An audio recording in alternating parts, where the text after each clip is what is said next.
The following is a presentation of the Missouri Sports Network.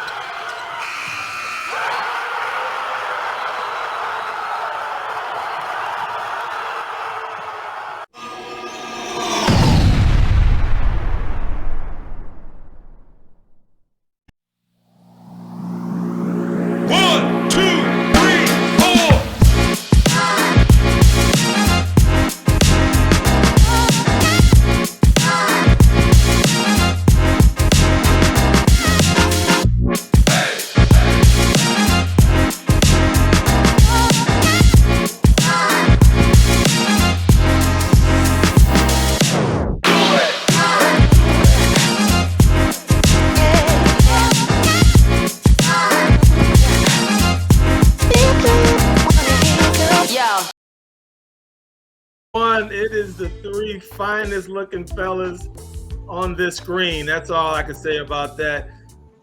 It's been a while, fellas. I'm glad to see everybody's smiling faces. Let's just go around the room for those that aren't familiar with who we are.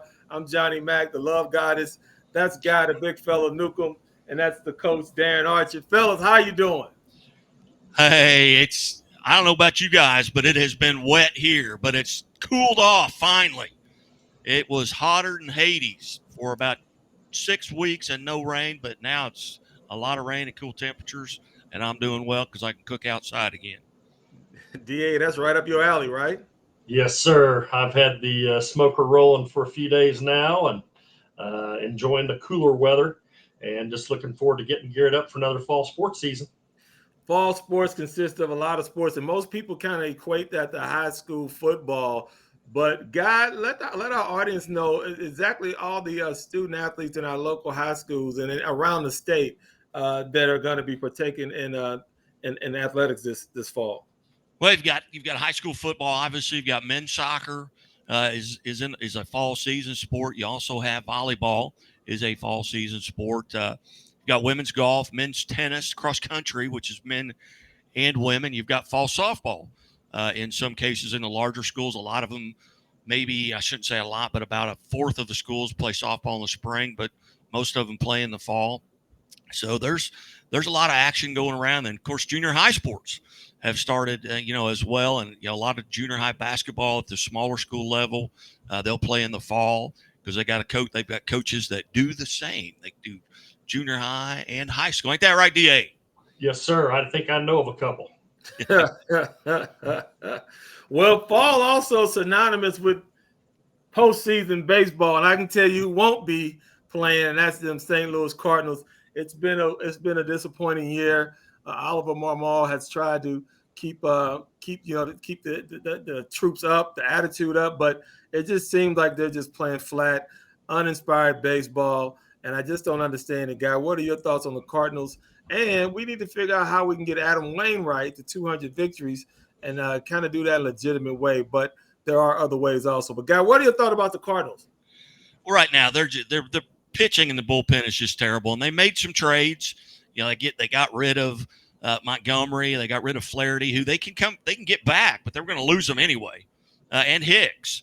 They can go back and re-sign them, but I think it was a smart move trading them because now you got some pieces that you bring into your minor leagues, kind of build that up a little bit, and you're going to have to go out and sign at least two top of the line or top of the end starters in the offseason. But right now they're looking at maybe finishing last place in the division for the first time in 33 years.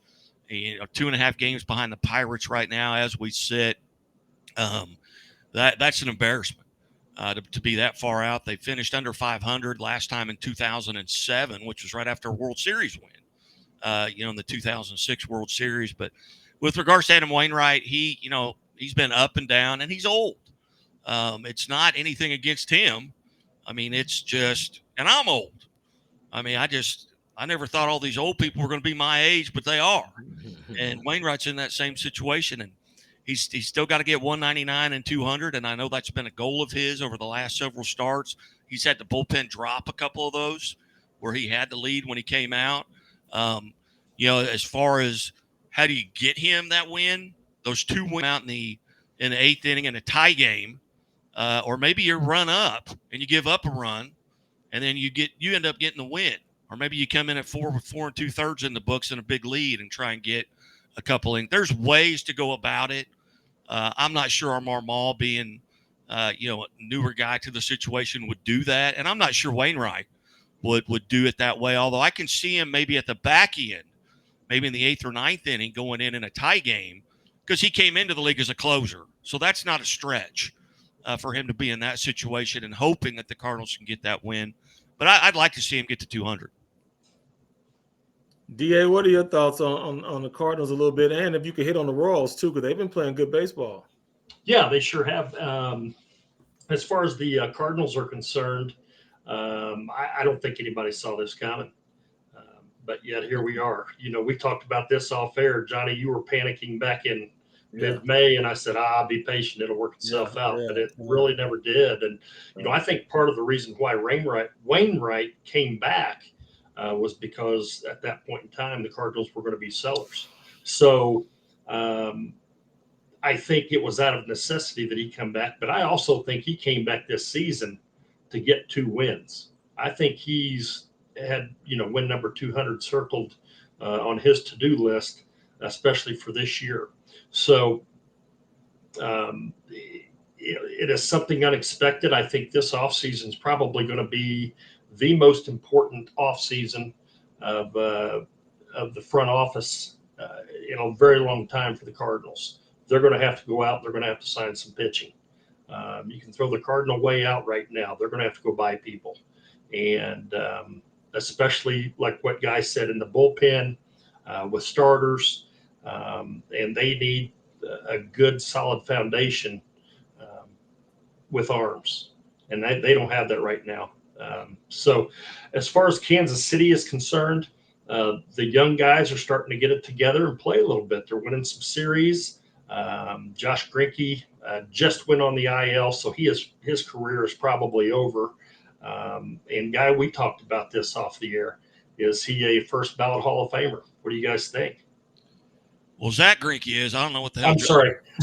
I'm sorry, Zach. I'm thinking of somebody completely different. My apologies, Zach Greinke. No, I think he is. I mean, he's got 224 wins. Number one, he's made a lot of cash. He's borderline right now. He got close to 3,000 strikeouts. He's not going to get there. He's still probably 40 shy of that. And that's kind of like the 3,000 hits, 500 home run deal with a pitcher. Because you're not going to have anybody right now, the way the league's being played, that's going to get to 300 wins. So at 224 and that 3,000 strikeouts right at that level, I think he's a first ballot Hall of Famer. I don't see any way he's not. Yeah, I would probably agree. I mean, but to me, the Hall of Fame to me has become somewhat it's not on the level of the Heisman Trophy where if you're the best quarterback, you'll win. But I mean, some of the Hall of Fame, I think if he gets in first ballot, I'd be surprised. I wouldn't be surprised, but I mean, he just never stuck out at being that dominant of a pitcher. He did go through the areas where he won games, but he just wasn't that dominant of a pitcher to me. And I never saw him compete at the highest level.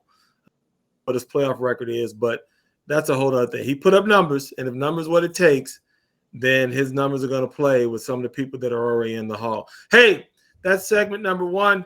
We're going to be back. We still got to talk about the Chiefs, and there's a little about the Chiefaholics that we might want to share with our audience here. But we'll be back here on Huddle Up inside of the new Bambino studio. Look at there on the Missouri Sports Network. Don't go anywhere. We'll be right back. Chevy Silverado. It's got the power you want and the capability you need to do the job, so you can get to the important work. Find new moments, find new roads.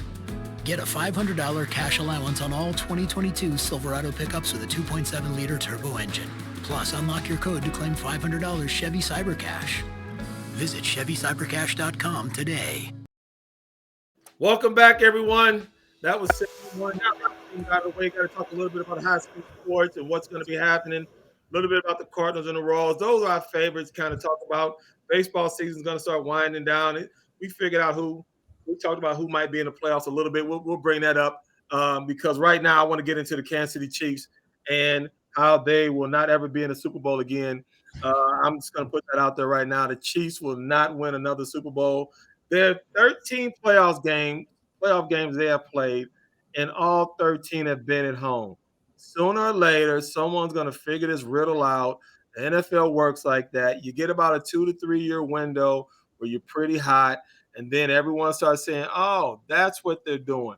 Now, if somehow all the other 11 players know that Travis Kelce's getting the ball and he still gets open, who knows what'll happen? They might win 4 or 5 more. But with that being said, DA, Guy, we're going to talk a little Chiefs here.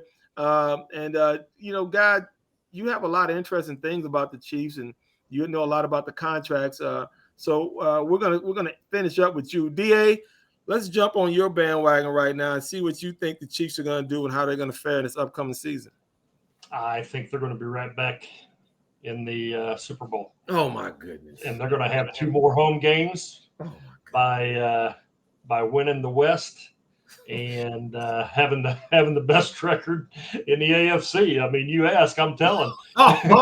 You are really drinking the Kool-Aid. I got the Raiders beating them this year at least once, and I got the Chargers beating them twice. Boy, I said it. You did say it. You are man. I'm sticking. You stepped that on the limb. You stepped that on a limb, and you're sawing it off right behind you, man. As big as I am, if I need to step out on an oak before the limb is falling down. You and me both. Let's not. So you really believe that, DA? I do. You think they have the best record? I think train keeps rolling. They're going to play 2 playoffs. They'll get a bye. They're going to play 2 playoff games. They're going to Super Bowl. It'll be interesting to see who comes out the other side. I don't think it'll be Philadelphia, but here on August 9th. 2023, the year of our Lord 23. I'm calling it Chiefs go to the Super Bowl. I didn't say they will win it yet, but I think they go to the Super Bowl. Guy, I know you got your Chiefs shirt on, your Chief draws on, you got all type of Chiefs. So you got Chief toilet paper. I've been in your house. What are you saying about the Chiefs, Guy? Well, first off, my toilet paper's Cubs, but Chiefs. I think they're going to be right there, barring injury, and it's going to depend on Chris Jones' salary. I mean, if they don't have that guy in the middle, that's going to hurt them. I think they're going to be able to protect Patrick Mahomes this year. Hey, they went to the Super Bowl and won it with 7 rookies getting significant time last year, and that's all about coaching. As far as a 2 or 3 year window, I mean, I don't know what Bill Belichick or Tom Brady think about that, but this year. There's only been 2 players picked number 1 in the top 100 going into any season by the NFL that have been picked twice. One of them's Tom Brady, who did it twice in 12 years, and the other one is Patrick Mahomes, who's done it twice in 6 years and probably should have got it the other year. But Patrick Mahomes is just that good, and I think Andy Reid's the best coach in the NFL. And when you've been able to draft the guys who's been able to draft, if they stay healthy, I don't see any reason they can't get back. They can't get back to the Super Bowl. And now you look at what's happened with with Joe Burrows. I mean, we still don't know about the extent of his injury with that calf strain. That could hamper him, throughout the season. And that's probably the number one challenge they have in that league. I just don't think Josh at Buffalo is going to be able to get it done. I mean, they've got the best home field advantage with the weather, and he still hasn't been able to get it done. They've got great fans. He still hasn't been able to get it done. So I'm going to roll with the Chiefs, and I don't know that Oakland will beat them. I sure as heck don't think San Diego will beat them twice. I'm worried more about Denver. They've beaten Denver 15 times in a row. I don't think that can continue. I think Denver may sneak up and get them this year within their division. So you worried about the worst team in division beating the best team, and I'm worried about the Chargers, who each time they played them really should have beat them. And the Raiders are going to play them tough regardless. I respect what you're saying. I'm going to leave it a little bit alone. I'm going to jump back on it here in a minute. I want to go back to Chris Jones. His contract, I heard a lot of interesting talk about it. Why don't you let our audiences know, Guy? Let them know about what he is, what he might lose if he doesn't show up. Well, I'll tell you, we've got a segment coming up here with Matt Derrick from the Chiefs Digest, chiefsdigest.com. But he gets fined $50,000 a day that he is not in camp. Friday will be 20 days, which is $1 million that he'll be fined. And if he is not in camp and on the roster by their Sunday game with New Orleans, he loses a game check. He makes $19.5 million a year. That game check is like $1.2 million. So that $1 million from not showing up added to that that's $2.2 million that he will lose if he's not on the roster by Sunday with New Orleans. Well, DA, let's put our thinking caps on. Let's be an agent. Let's be a player, DA. Let's be a player. This is your wheelhouse, not mine. It is. But what do you do, DA? If you're in his shoes, do you say, you know what, I'm willing to lose this money in order to say I'm gonna make a stand in the sand, draw my line, and what do you do, DA? I'm thinking more of it from a player standpoint. I don't really know the ins and outs outside of fantasy football on being an agent, but he's got his ring, he's got bank.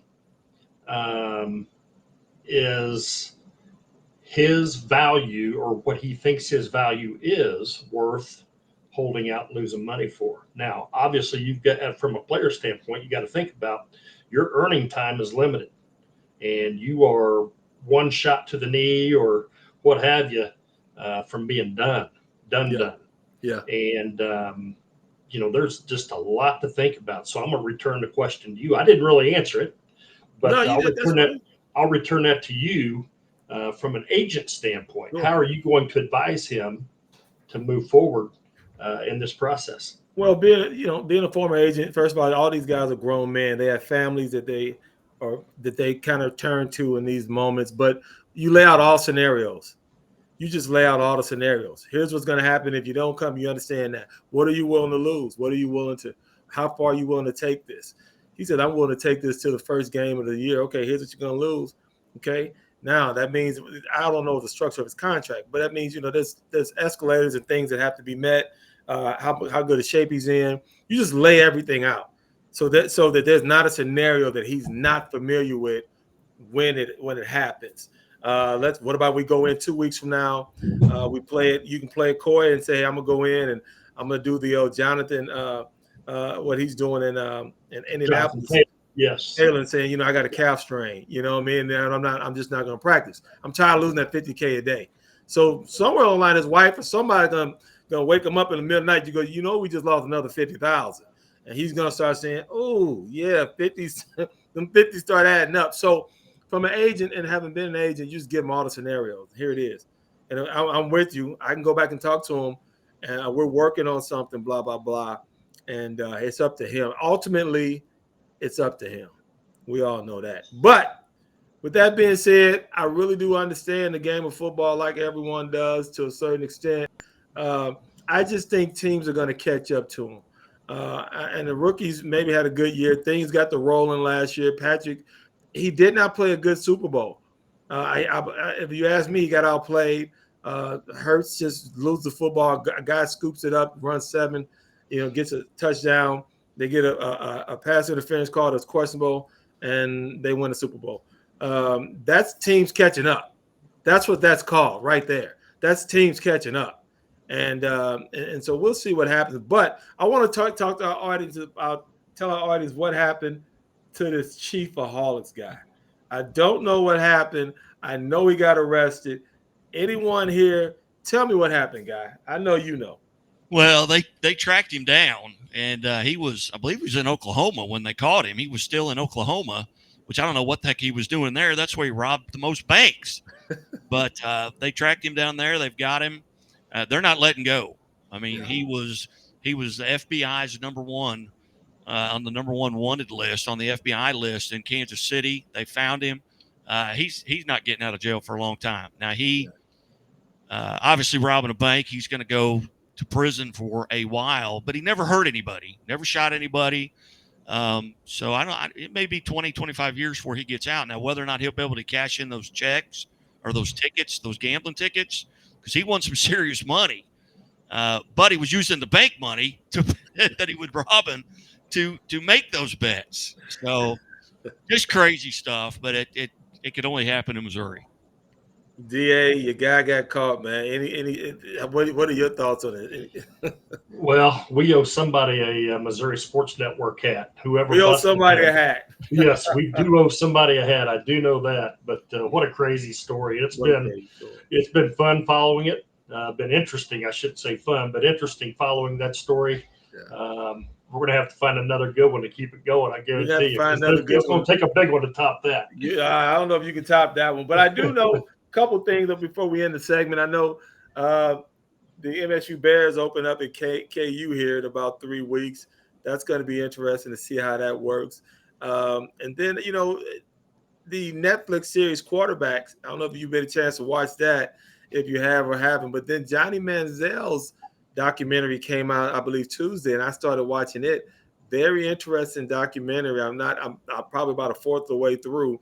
Very interesting. Give it a try too. Gentlemen, you got anything you think our audiences should be aware of or should listen to or look at? Well, I think I've watched the quarterback. I've gotten through the first 3. I've become a huge fan of Kirk Cousins.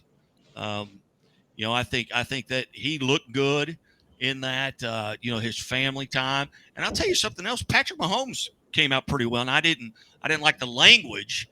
And he admitted to that the other day that, okay, I probably should, said this too many times or this too many times. But when he was talking with Andy Reid, it was always Coach Reid. It was always yes sir, no sir. That he gets in a game and he just goes into his zone because he's not that way when they showed him with his family and outside. Whoa. Pump the brakes here, big fella. This is football at the highest level. Yeah, I'm not with that. I'm not the same. I got to go out here and compete against some of the best athletes in the world that are carrying the most weight, can run the fastest. I'm a beast out here. I'm going to say some words you're not going to hear. You're not going to like to hear some of these words that I say when I'm out here competing. I'm not cuddling my baby on the sideline. Yeah, I'm going to be a different guy. Are you serious? Are you wearing tennis shoes or sandals right now? We got to man up around here, man, guy. I'm not gonna let our audience listen to that. You're supposed to be out there. Don't put the mic on me if you don't want to hear what I got to say when I'm out there. So I got some words. I just think it's a level of intelligence. You can find more words, better words, just like Kirk Cousins did. You never heard him say anything like that, and I just respect that. And I didn't disrespect. So are you saying he's not intelligent? What are you saying? He's not intelligent? Well, those are easy words to use. So you're saying he's not intelligent?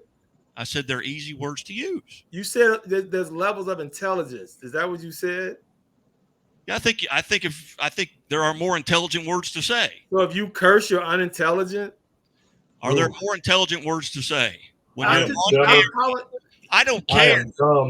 Yeah. I mean, that's not. I mean, it is a documentary on a sports. I could care less if you cuss. Now, I guess the people on here are going to kind of not necessarily. Don't take this as you, but going to kind of put themselves on a pedestal and go. I've never cussed in my life. I've never yelled. I've never said anything wrong. So I know there's more intelligent things to say, and I am making play on your words now. It is a documentary, folks. It is raw. It says before there might be some language. Once you see that caption, don't watch it. It's telling you if there's going to be nudity on there, it will say it might be nudity. Don't watch it if you don't want to see that. If it might be violence, don't watch it because you're going to see that. That's why they put it up there. It is football at the highest level, and it's giving you a behind-the-scenes look, and I'm not going to sit here and judge you by the way you act when you compete, by the way you act when you're at home on your sofa. Right. And I wouldn't judge anybody either if I'm standing there, but if I got a camera following me around, I think why else would Patrick Mahomes come out and apologize for it? Because he's getting people that are similar to your sentiment going, hey, you could have did that different. He's a businessman. He has products. He has all type of stuff. Right. You know what? People are going to say, don't put the camera on me because I got way worse stuff. Patrick Mahomes let y'all off easy. Don't put the camera on me. If you want to go get somebody, go get Jared Goff over there in Detroit and follow him around and see how much fun. I see how many people you're going to get to watch that show. Because when I'm competing, I got some things I got to say that men say to each other. Men say to other men in the heat of battle, not men talking to kids. Men in the heat of battle. You're in my domain. I didn't come to yours. You're in mine. This is how we go. This is how we compete. Okay. I understand. I'm just saying. I'm just saying, folks out there in Missouri Sports Network land. I'm just saying. Tell me when I'm wrong. I'm not apologizing. I'm unapologetic. I'm like Charles Barkley. I am not a role model. I'm not a role model. I'm not a role model. I'm just not. I'm sorry, man. That stuff. I mean, that really lights a fire in me when people say, "Well, you shouldn't curse." Well, okay, if you're a teacher, you shouldn't be cussing at the kids. Right. If you're a high school coach, yeah, you shouldn't be F-bombing a kid. If you're at the NFL and I'm on a Sunday night and you trying to rip my head off, I got some words to say. They coming out. Right. They coming out right now. I didn't get to where I was going, oh, hey, guy, way to go. You're the best, buddy. Oh, gosh darn it. Gee, Wally Whiz. Oh, my gosh, guys. This is crazy. Come on, man. You serious? That's all Newsom? right. That's fine. I don't think Kirk Cousins any less of a man because he didn't. I don't think he's any more of a man because he didn't either. He's just that's just the man he is. So I'm not saying he's more intelligent than anybody because he's not. He's just that type of man. I'm just as much as a man that he is if I want to say a cuss word or not. So there it is. All right. And that's fair.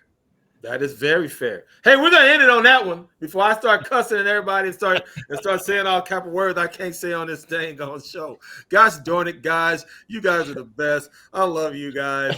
Gosh darn it. You guys are so special to me. You're the best.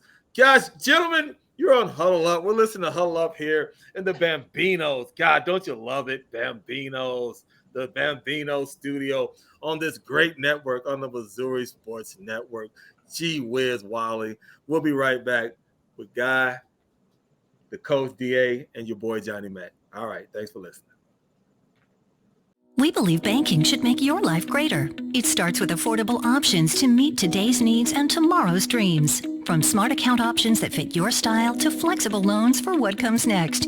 It means convenient ways to access and manage your money whenever you need it and wherever you're headed. Most of all, it takes great support. Someone you can count on for trusted guidance and to be there for you every step of the way. Great options, great convenience, great support for life. Great Southern Bank, understanding what really matters. Missouri Sports Network, MissouriSportsNetwork.com, where everyone has a home field advantage. We've made our trips around the state with regards to high school football and some college football in the state of Missouri. And now it's time to talk a little Chiefs. And if you're like me, where you go is ChiefsDigest.com. And we're pleased to be joined now by Chiefs beat writer and publisher Matt Derrick. And Matt, hey, I appreciate your time here today. And I know you're swamped with camps and everything like that going on. I appreciate it, guys. Always great to catch up with you. And of course, the elephant in the room is Chris Jones. And, he's approaching that $1 million in fines. I mean, how long is he going to go? And if he doesn't play for the Chiefs, he's not playing anywhere, correct?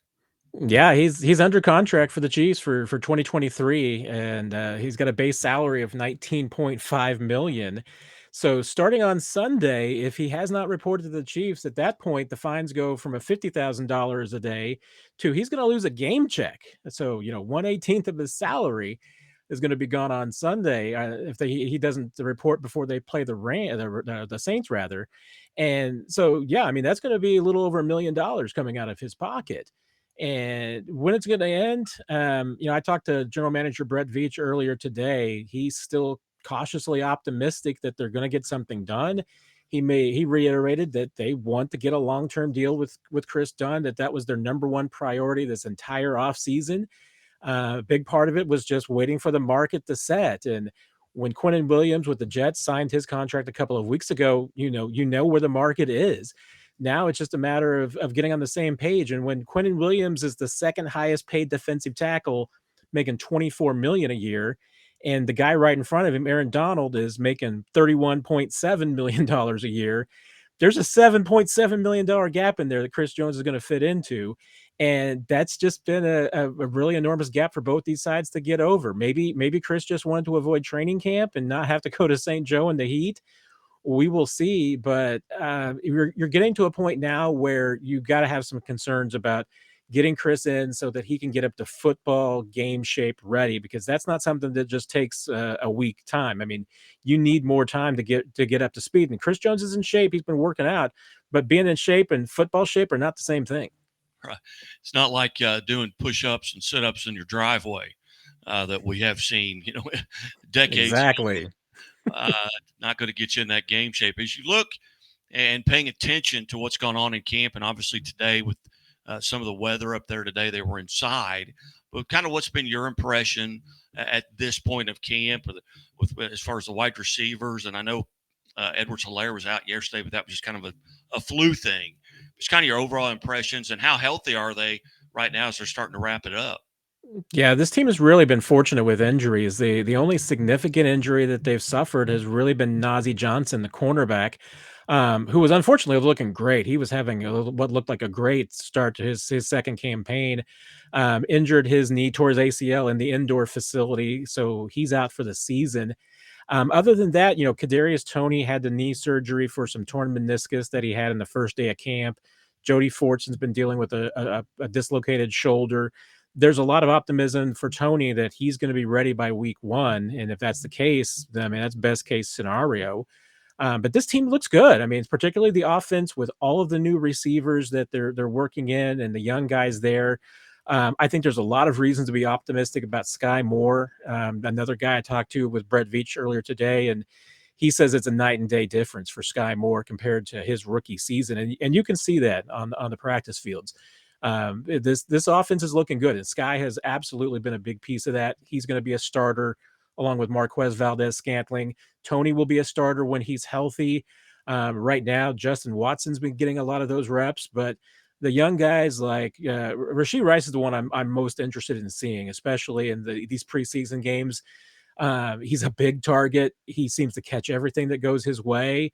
Rookie receivers, it's hard to get into an Andy Reid offense, but Rashee Rice might be able to break the mold a little bit, and I'm intrigued to see what he can do. And on the defensive side, I mean, without Chris Jones, you really wonder about the pass rush. But there's a lot of optimism about this defensive secondary and the defensive backs. They've been doing a lot better, and a focus of Steve Spagnuolo, the coordinator, has been trying to get better in the red zone. And even Andy Reid's been saying that he feels like that they are better, that some of the zones are shortening up and tightening up in the end zone area, in the red zone. And that's a big piece. I mean, they still need to get the pass rush, and Chris Jones is a big part of that. But this team looks better on the back end too this year. As you look at the offense, defense, and special teams, I've read some things at Chief Digest where Dave Tobe is very confident that the special teams are going to be in a lot better shape this year. Yeah, I mean, just having the guys returning from last year is a big part of it. Remember, the last season, he lost about 45% of his reps from veterans who left in free agency. So, just having the guys who were new last year and having their experience back is a big part of it. There's not a lot of rookies running on this year's special teams. And the ones and the newcomers that are in some key places that I think that they'll be okay. The big one to watch is going to be Deneric Prince, the running back from Tulsa. He's been running as the number 1 kick returner and has looked impressive. Let's see what happens in the game action when they start hitting and everything. But if he's able to hold down that return job, that's going to be a big part of it. Richie James, the free agent acquisition from the Giants, has been running as the punt returner. Very reliable. That was a problem for the Chiefs last year on punt returns, was finding somebody that could be consistent. James has got good hands, and he's a lot more shifty than I anticipated. If those two guys can secure those jobs and be consistent, then these special teams should be a lot better this year. Again, visiting with Chiefs beat writer and publisher, or Chiefs Digest beat writer and publisher Matt Derrick. You can visit and see what he's writing and talking about at ChiefsDigest.com. Presented by this segment presented by Liona Laborers Local 663. Have there been any surprises, or is there someone right now that you would think maybe going into camp was maybe not going to make that 53-man roster, but maybe due to injuries or Chris Jones' situation, now you've got a guy maybe he may make this 53-man roster? Yeah, there's quite a few guys that fit into that category. In the receiver group, we really didn't know what to expect from Justin Ross, who was the undrafted, player from Clemson, who had a lot of injuries. He had a back injury, a foot injury, and last year was really a redshirt year for him. This is a guy that a lot of people think could have been a first-round talent had it not been for the injuries in college. And the Chiefs were able to get him as an undrafted guy last year, let him sit and watch, learn, and get healthy. He has looked very good. I mean, he has passed every test so far in training camp, and it'll be really interesting to see how he performs in the preseason games. That's his final test, and if he can come through, he might end up playing a larger than expected role on this team. I've been really impressed with Matt Bushman too, who's a tight end from BYU. He's just caught everything that's been thrown his way. And Prince, we're talking about as a kick returner, he's also been impressive in the backfield. So even though Isaiah Pacheco should be healthy, he's been wearing a yellow non-contact jersey because they've been trying to make sure that he gets healed up from those off-season shoulder and hand surgeries that he had. But Prince has been very effective and a really good pass catcher. On the defensive side, there's a few different guys, but one guy that I wasn't sure was going to be able to find a spot on this team was the 7th round draft pick, Nick Jones, just because the secondary is so loaded. There's so many young guys back there, but between Najee Johnson's injury and the fact that Nick Jones has just looked really good, and he looks like a guy who can play both inside and outside, I think he's pretty much going to make this team, and now just a matter of, what kind of role can he play. Have you had the opportunity to take in the Netflix documentary, so to speak, The Quarterback, and what are your thoughts if you have? Yeah, that was the talk of training camp for the first couple of weeks, as everybody was kind of absorbing that and everything. Yeah, I had a chance to watch it. I know from talking to Patrick that he probably wishes he hadn't put as many of the curse words in there that he did. He's getting a lot of grief about that. But I'll be honest, I think you get a really good glimpse into who he is and what he is. Language aside, I get that. But you do get he's a pretty well-grounded guy. He's really nice. I mean, he's kind, he's courteous. I mean, he is not a diva elite athlete in any stretch of the imagination. But when he gets on a football field, he flips a switch, and there's a place that he goes as a competitor that I think it puts him in that rare category. I mean, he's like a Michael Jordan. He's like a Tiger Woods. I mean, he goes to that place that you see, and I think you got a glimpse of that, because he'll tell you, there's times on a football field that he just kind of blacks out and doesn't really know what he's saying or doing. And I think you'd get a little bit of a sense of that he's able to block out everything to the point where he's on autopilot, and what he's able to do in that competitive mode it's special, because there's not a lot of guys who can do that.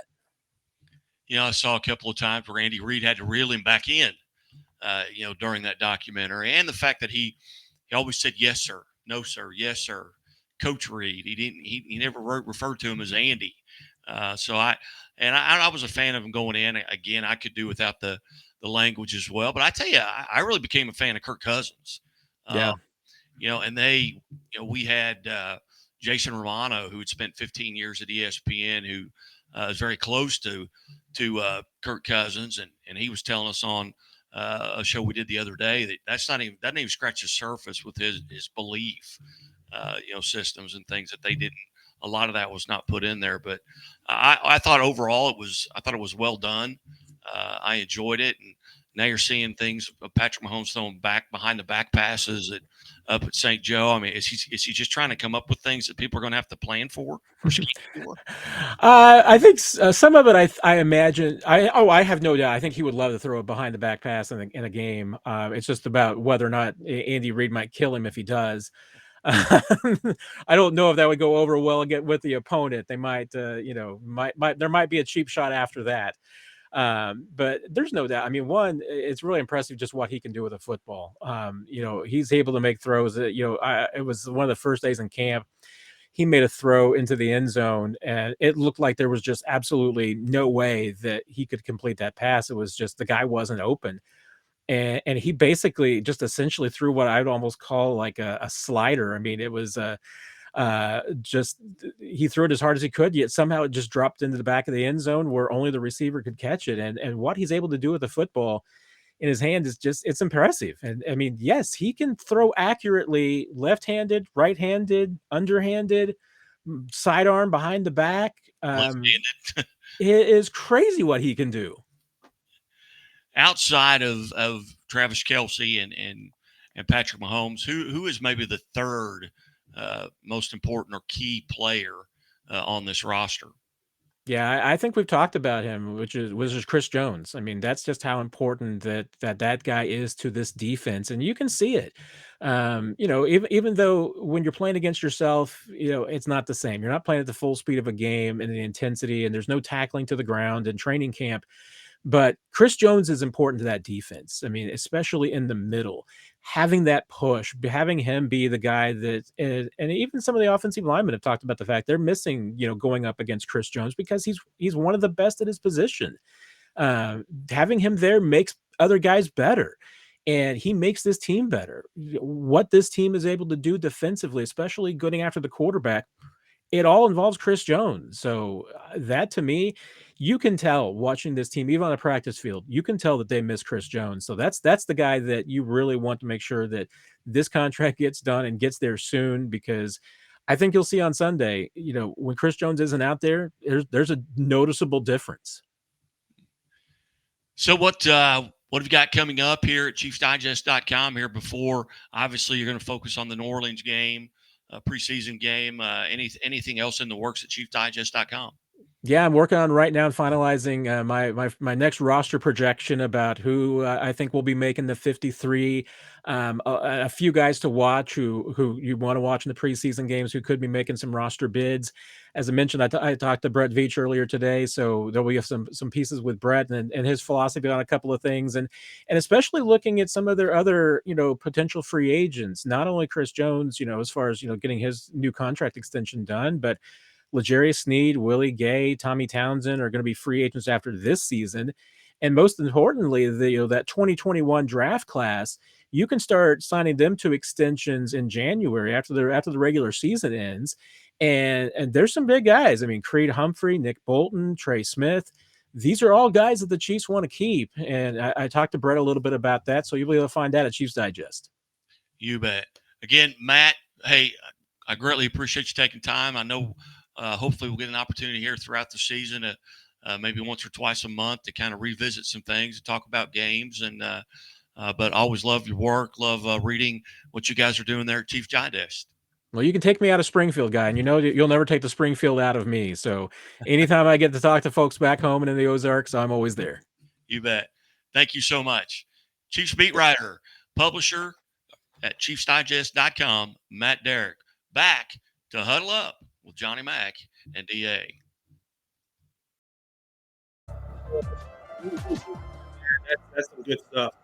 Just listen to Matt Derrick off of ChiefsDigest.com. I mean, fellas, that guy has the inside track with the Chiefs guy. I mean, that's a guy that is going to be a good deal. Tell our audience about the deal he struck with us.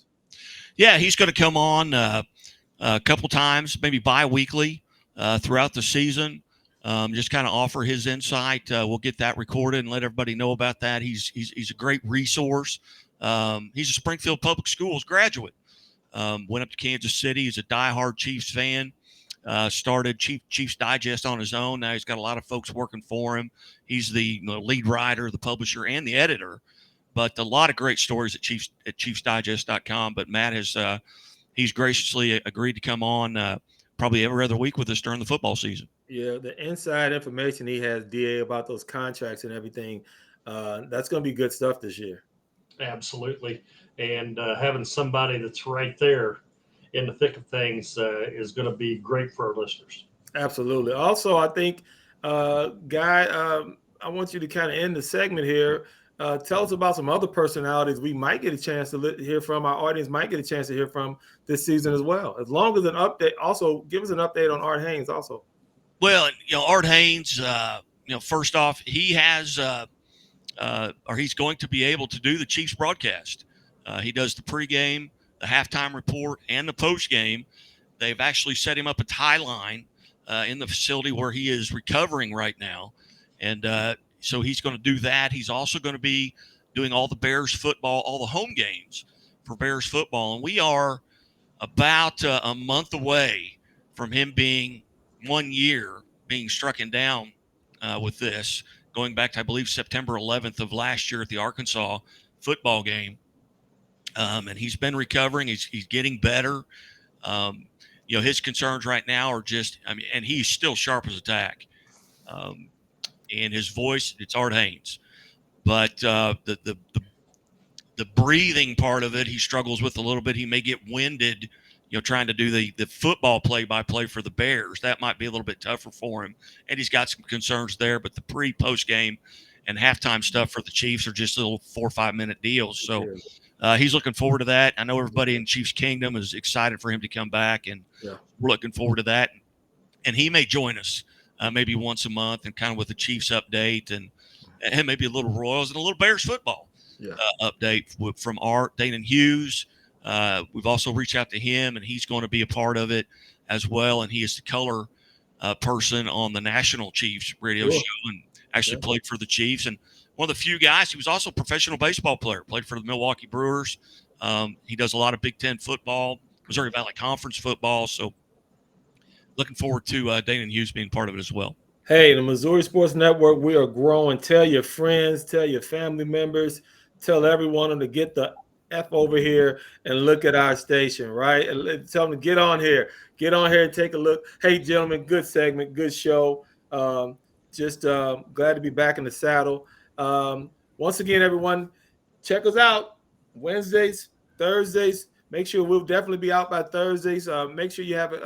Tell your friends, have it tuned in to listen to the Missouri Sports Network and Huddle Up here. Hey, I'm Johnny Mack. That's Guy Newcomb. That's the Coach DA.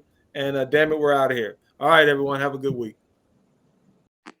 This has been a presentation of the Missouri Sports Network. Thank you for tuning in.